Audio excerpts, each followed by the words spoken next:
The most mysterious beings in the Bible. Number 1. 24 Elders. Who are the 24 Elders? Beyond our understanding and perception lies a magnificent throne room in heaven, radiant with divine light and power. This place is really special. It's where the most powerful being in the universe lives. When John was sent to the island of Patmos, he experienced visions that are among the most captivating stories in the Bible. In these visions, including the one about the 24 elders, we glimpse the marvels of a heavenly realm. Within this extraordinary setting, we notice a group of 24 elders. They wear white robes, their heads are crowned with gold, and they sit in a circle around the central throne. Who are these individuals and what is their purpose? This scene isn't just a piece of history or a distant reality. It holds deep significance and prompts us to reflect on its meaning and the lessons it conveys. But who are these 24? What role do they play in judgment and redemption? And what can their presence teach us about our place in the grand narrative of existence? Apostle John was a prominent figure in the New Testament. He wrote the Gospel of John, 3 epistles, 1st, 2nd, and 3rd John, and the visionary book of Revelation. He was a close companion of Jesus, part of his inner circle alongside Peter and James. This John was not the same as John the Baptist. Exiled on the island of Patmos by Roman authorities, John faced isolation and hardship due to his unwavering faith and his tireless work of spreading the message of Jesus Christ. He faced persecution. The aim was to silence him, and his powerful teachings banished him to the island, a small, rocky, and desolate place in the Aegean Sea. This was common during those times, exiling troublesome individuals to isolated islands. Yet, in this challenging time, he received profound visions from God, leading to the writing of Revelation. He described himself as a fellow sufferer for Christ, emphasizing perseverance in faith. Suddenly, John found himself in the very throne room of God. He saw God seated on a throne there, looking like precious gemstones. Surrounding his throne were 24 other thrones, and on these thrones sat 24 elders. These elders wore white robes with golden crowns on their heads. John has an encounter with 24 elders. If we could ask an angel who could interpret for us, what are the elders? It would be really useful. There are at least 13 views of their identity, spanning from the 24 ruling stars or judges in the heavens to a straightforward representation of completeness and comprehensiveness. The elders are always associated with the 4 living creatures. There are 12 months in a lunar year, 12 tribes of Israel, 12 apostles, 12 gates in the New Jerusalem, 12 angels at each gate, 12 foundations, 12,000 sealed from each tribe, and so on. In the Bible, 12 appears to represent the number of divine governments. There is undoubtedly a connection between the significance of the number 12 and that of its multiples, such as 24 or any other multiple. Thrones are related to the heavenly powers. The entire scene was one of unimaginable splendor, worship, and adoration. The elders, along with the 4 living creatures around the throne, fell before God, casting their crowns before him and declaring, "You are worthy, O Lord, to receive glory and honor and power, for you created all things, and by your will they existed and were created." Revelation 4:11. There is no place in the book of Revelation where the 24 elders' identities are laid out in detail. On the other hand, it is highly likely that they are representatives of the church. Some people believe that they are angelic beings. However, this is highly unlikely to be the case. It is clear that they reign alongside Christ because of the fact that they are seated on thrones. It is proclaimed again and over again that the church rules and reigns with Christ. Revelation 5:10. "You have made them into a kingdom and priests to our God, and they will reign upon the earth." In addition, the Greek word that has been translated here as elders is never used to refer to angels. Rather, it is only ever used to refer to men, and more specifically men of a certain age who have reached maturity and are capable of ruling the church. Angels do not experience the effects of aging, hence we cannot use the term elder to describe them. Although angels can be seen wearing white, the color white is more frequently associated with believers because it represents the righteousness of Christ that is ascribed to us at salvation. Revelation 3:5. The one who overcomes will be clothed the same way, in white garments. And I will not erase his name from the book of life, and I will confess his name before my Father and before his angels. Revelation 3:18. I advise you to buy from me gold refined by fire, so that you may become rich, and white garments, so that you may clothe yourselves, and the shame of your nakedness will not be revealed, and eye salve to apply to your eyes, so that you may see. The elders are wearing golden crowns, which is another indication that they're not angels. Angels are never given crowns, and no evidence has ever been found of angels actually wearing them. The term that is translated here as crown alludes to the victor's crown, which is worn by those who have contended effectively and won the victory as Christ promised. Revelation 2:10. Do not fear what you are about to suffer. Behold, the devil is about to throw some of you into prison, so that you will be tested, and you will have tribulation for 10 days. Be faithful until death, and I will give you the crown of life. The bowls that the 24 elders in Revelation 5 are seen to be holding provide another justification for viewing them as representations of the church. Revelation 5:8-10. When he had taken the scroll, the 4 living creatures and the 24 elders fell down before the Lamb, each one holding a harp and golden bowls full of incense, which are the prayers of the saints. And they sang a new song, saying, Worthy are you to take the scroll and to break its seals. For you were slaughtered, and you purchased people for God with your blood from every tribe, language, people, and nation. You have made them into a kingdom and priests to our God, and they will reign upon the earth. The elders symbolically represent the prayers of the saints. On the other hand, they did not act as mediators for the people of God. Elders are seen as representatives of God's people, particularly in the Old Testament. They are adorned with crowns of victory and have moved on to the location that the Redeemer has prepared for them. Role and responsibilities. The 24 elders, as described in the book of Revelation, have distinct roles and responsibilities, primarily centered around worship and service to God. Here's a breakdown of their duties. First, they worship. One of the primary roles of the 24 elders is to worship God continually. They are often depicted falling down before the throne of God in reverence and adoration. The 24 elders fall down before him who sits on the throne and worship him who lives forever and ever. They lay their crowns before the throne and say, You are worthy, our Lord and God, to receive glory and honor and power. For you created all things, and by your will they were created and have their being. Revelation 4:10-11. God is honored by the 24 elders, which verbally translates to credit worth or worthiness to God. As they laid their crowns in front of the throne, the elders gave God the glory for their own work as well as the reward they had earned. They were able to see that the worth and the worthiness did not lie with themselves, but rather with God.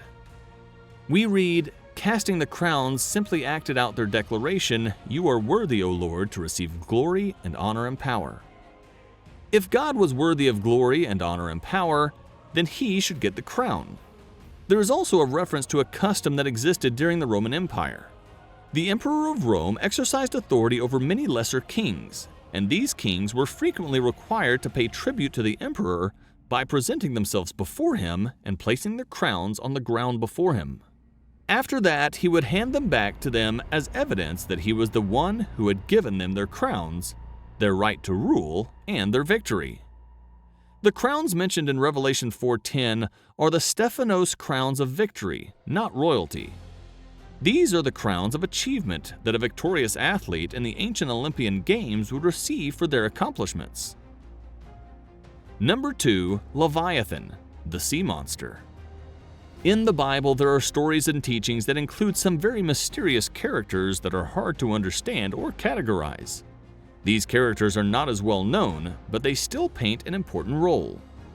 In Psalm 74, 12-14, we read about a powerful moment where God shows his might and leadership by overcoming Leviathan.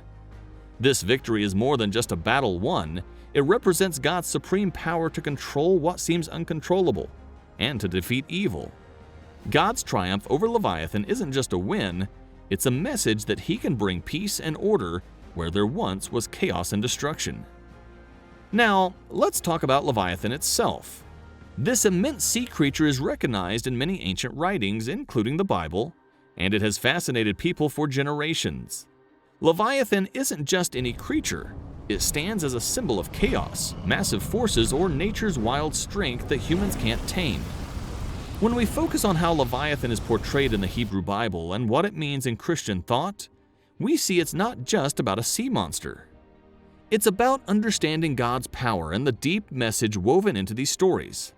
Leviathan teaches us about the struggles between good and evil and the belief that ultimately, God can tame what seems untamable and bring harmony to a world of chaos.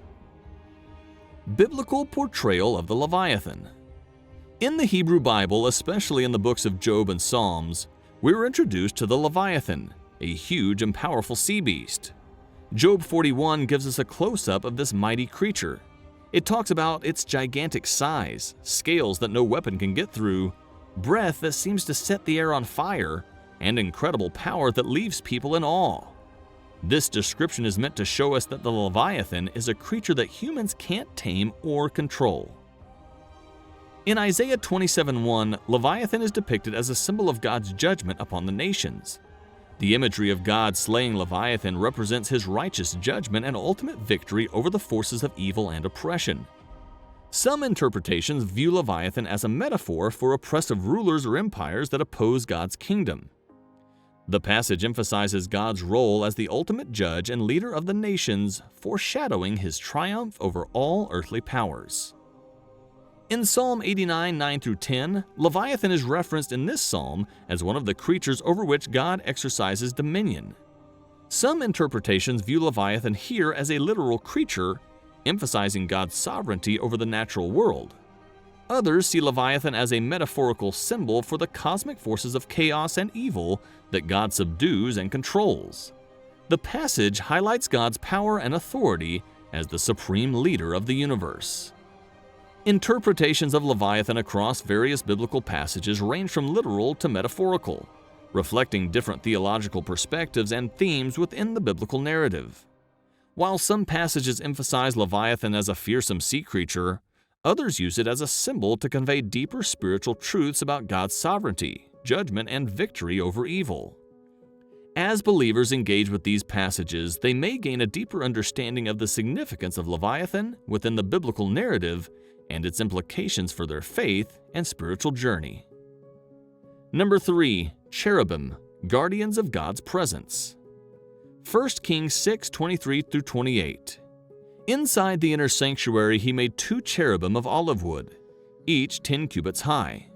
One wing of the first cherub was 5 cubits long, and the other wing 5 cubits, 10 cubits from wingtip to wingtip. The second cherub also measured 10 cubits, for the 2 cherubim were identical in size and shape. The height of each cherub was 10 cubits. He placed the cherubim inside the innermost room of the temple with their wings spread out. The wing of one cherub touched one wall, while the wing of the other touched the other wall, and their wings touched each other in the middle of the room. He overlaid the cherubim with gold. The cherubim as guardians of God's presence. Described as celestial beings with profound symbolism and sacred duties, the cherubim are intimately associated with the divine presence and the sanctity of God's dwelling place. As guardians of God's presence, the cherubim serve several key functions within the biblical narrative, reflecting deeper theological truths about the nature of God and his relationship with humanity. Below are some aspects of the cherubim's role as guardians of God's presence. The cherubim are often depicted as guarding sacred spaces such as the Garden of Eden, the Ark of the Covenant, and the heavenly throne room. Their presence serves to delineate these spaces as holy and set apart for divine purposes, reinforcing the sanctity of God's dwelling place among his people. In the biblical narrative, the cherubim act as sentinels, ensuring that only the worthy may enter into the presence of the Almighty. Exodus 25:18-22, New American Standard Bible. You shall make 2 cherubim of gold. Make them of hammered work at the 2 ends of the atoning cover. Make 1 cherub at one end and 1 cherub at the other end. You shall make the cherubim of one piece with the atoning cover at its 2 ends. And the cherubim shall have their wings spread upward, covering the atoning cover with their wings and facing one another. The faces of the cherubim are to be turned towards the atoning cover. You shall put the atoning cover on top of the ark, and in the ark you shall put the testimony which I will give to you. There I will meet with you, and from above the atoning cover, from between the two cherubim which are upon the ark of the testimony, I will speak to you about every commandment that I will give you for the sons of Israel. The role of the cherubim as protectors and guardians is a prominent theme in biblical theology, as these celestial beings are often depicted as guardians of sacred spaces and symbols of God's presence. Throughout the Bible, cherubim serve as custodians of God's holiness and agents of His divine will, ensuring the sanctity and integrity of His dwelling place.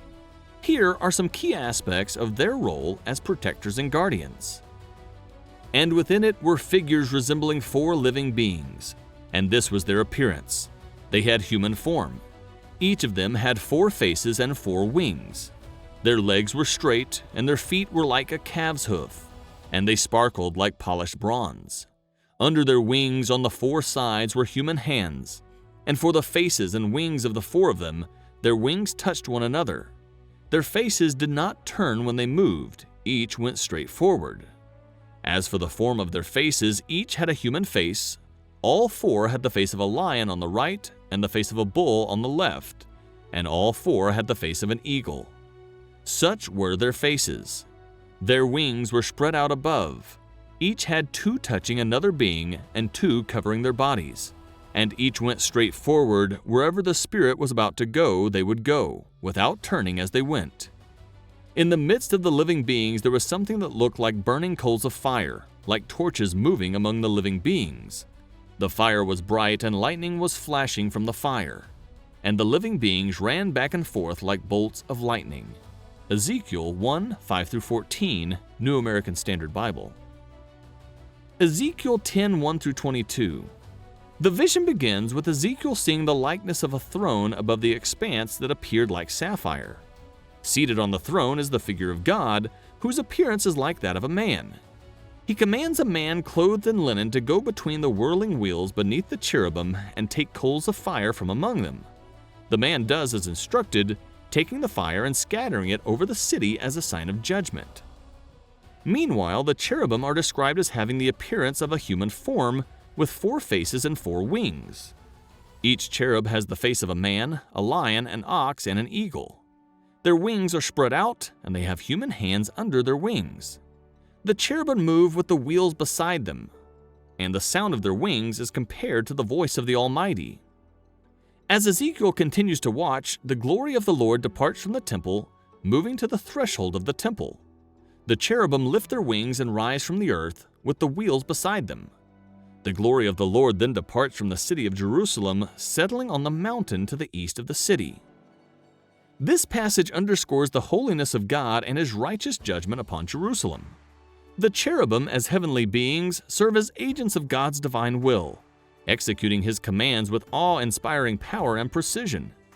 The vision also highlights the departure of God's presence from His people due to their unfailingness and disobedience. Overall, Ezekiel 10 portrays the solemn reality of God's judgment and the consequences of sin, while also pointing to the hope of restoration and renewal in the future. These examples of cherubim encounters in Scripture highlight their roles as guardians of sacred spaces and symbols of God's presence. Whether stationed at the entrance to the Garden of Eden or overshadowing the mercy seat in the tabernacle, cherubim serve as reminders of the holiness and transcendence of God. Number 4. Seraphim. Seraphim are celestial beings described in the Bible as attending the divine throne of God. The word seraphim comes from the Hebrew word seraph, which means burning or fiery. These angelic beings are mentioned specifically in Isaiah 6:1-3. I saw the Lord, high and exalted, sitting on a throne in the year of King Uzziah's death. The temple was filled with the train of his robe. Seraphim perched above him, each with 6 wings, 2 for covering their faces, 2 for covering their feet, and 2 for flight. Holy, holy, holy is the Lord Almighty. The whole earth is full of His glory. The passage depicts the prophet Isaiah's vision of God's throne in the heavenly temple, with seraphim surrounding him. They are described as having 6 wings, 2 wings to cover their faces, 2 wings to cover their feet, and 2 wings for flying. The seraphim declare the holiness of God, repeating the phrase, "Holy, holy, holy is the Lord Almighty," emphasizing the divine perfection and glory of God. Seraphim are often associated with themes of purity, reverence, and worship. Their presence near the divine throne symbolizes their role as ministers of God's holiness and agents of His divine will. They serve as intermediaries between God and humanity, conveying messages, offering praise, and carrying out His commands. Seraphim are regarded as one of the highest orders of angels, reflecting their proximity to the divine presence. They exemplify the awe-inspiring majesty and splendor of God's heavenly court, inspiring believers to offer reverence and adoration to the Almighty. As attendants of the divine throne, seraphim remind believers of the holiness and transcendence of God, inviting them into deeper communion with the Creator of the universe. Multi-winged creatures, seraphim are depicted as having 6 wings in Isaiah's vision, Isaiah 6:2. These wings are used for covering their faces and feet in reverence before God, as well as for flying. The multiple wings symbolizes their majestic and awe-inspiring appearance. Biblical accounts featuring seraphim are primarily found in the book of Isaiah. The prophet Isaiah provides a vivid description of seraphim in his vision of the divine throne. Additionally, while not explicitly identified as seraphim, there are other biblical passages that describe angelic beings engaging in worship and adoration of God. Revelation 4:8. And the 4 living creatures, each of them having 6 wings, are full of eyes around and within, and day and night they do not cease to say, "Holy, holy, holy is the Lord God, the Almighty, who was and who is to come." Although these beings are referred to as living creatures in the book of Revelation, their role and function bear similarities to the seraphim described by Isaiah. They are also engaged in perpetual worship, declaring the holiness of God day and night. These biblical accounts featuring seraphim emphasize their role as heavenly beings devoted to worshiping God and proclaiming His holiness. Their presence near the divine throne serves as a reminder of the transcendent majesty of God and His worthiness of ceaseless adoration and praise.